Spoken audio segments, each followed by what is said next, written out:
Hey, Whit Bentley here, and I'm here to talk to you about the controversial issue of music in Islam. Is it to be allowed? Not allowed. That's the deal. So, many conservative scholars believe that music is haram or sinful, and we watch videos that voice specific people's opinions directly or indirectly. And I admit that my opinion is biased. I'm 15 years old. I go to Athenian right here in Danville, so you could say I'm separate from the traditional Muslim world. I was baptized Episcopal and didn't really go to church. I moved to California. I guess I would consider myself agnostic. Come from a middle class, liberal, non religious family. Personally, I love music. I played the saxophone from third grade all the way up until eighth grade, and to me, it's a great form of entertainment and a great way to relax. My experience with Islam is very limited, though. Apart from this year, I learned about it briefly in seventh grade, and I personally believe that music should be allowed, but I can understand why some believe that it is haram. One example of someone that believes it's haram is Sudanese Kamal al-Mekki. When Kamal al-Mekki refers to music, he's talking about music with instruments. Mekki's voicing of his opinion is subtle yet clear. I like the way for most of the video he's very neutral and he does some great analysis. He's in an environment where he's talking to people, so he clearly wants to spread his opinion around. He presented the viewpoints of many past Muslim scholars and uses them as foundation for the validation of his opinion. From the video, I think it's clear that Kamal is very trusting of scholars, and that he's not the only one that is trustful of scholars. He's saying that if these guys can't convince you, then who will? Scholars claim that people who listen to music are sinful and that their opinions are invalid. I can see kind of where he's going with this point, but to me there needs to be more solid evidence. Something I don't know. I'm just But I also think it's just pretty harsh for something that seems so innocent, listening to music, like pretty harsh. And then another person that considers it haram is the video blogger Numan Ali Khan, who's the CEO of the Bayana Institute. His use of a vlog shows that he wants to express his opinions to the world. Khan is much more obvious with his opinions. He seems much more passionate and emotional. He does not cite scholars like al-Mekki. He bases his opinion on the culture that surrounds music. He talks about the language and how they objectify women. I admit these two things are very true. He claims that music is one of the easiest ways to lose one's moral sense. I understand where he's coming from at this point. He is really basing it on facts that are clear to everyone. Then it gets a little more iffy. He says that music is a waste of time, which is Allah's greatest gift, and that one deviates from their natural disposition to turn towards Allah when they listen to music, and that music is fuel for little demons that begin to consume the listener. All of a sudden, the Quran becomes hard to listen to, and it seems that Khan is not basing it on written scripture, but his gut feelings. Being a logical and not very spiritual person, his method of thinking is a bit foreign to me.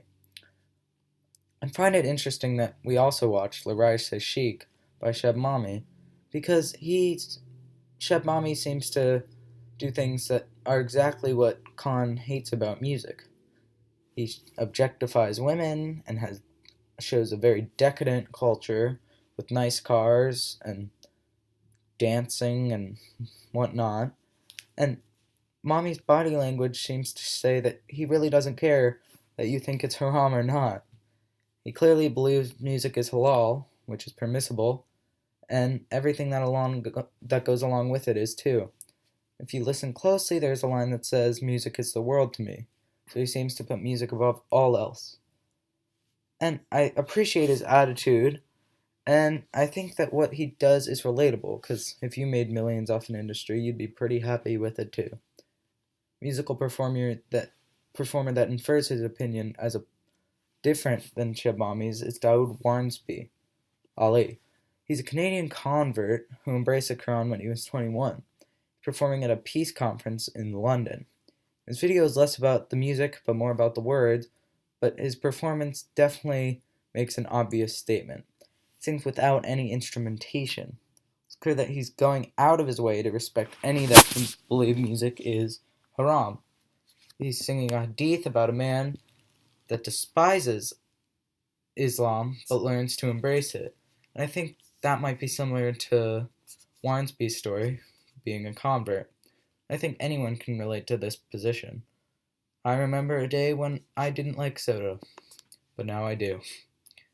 And someone that is more obvious and clear with their opinions is Dr. Muhammad Salah. Salah is the host of a talk show called Ask Huda. He has a PhD in Muslim law and 4 other degrees. Judging by all these, I think it's safe to say that he's an expert when it comes to anything to do with Islam. His field of expertise is Islamic law, so he's probably one of the more valid opinions that we watched.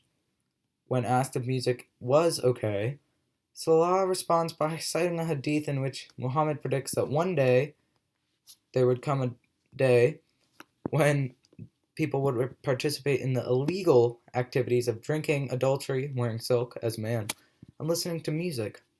Salah is another scholar that defines music that is haram as using instruments. He elaborates on this by claiming that percussion is allowable and halal. And Salah clearly puts a lot of trust in this hadith.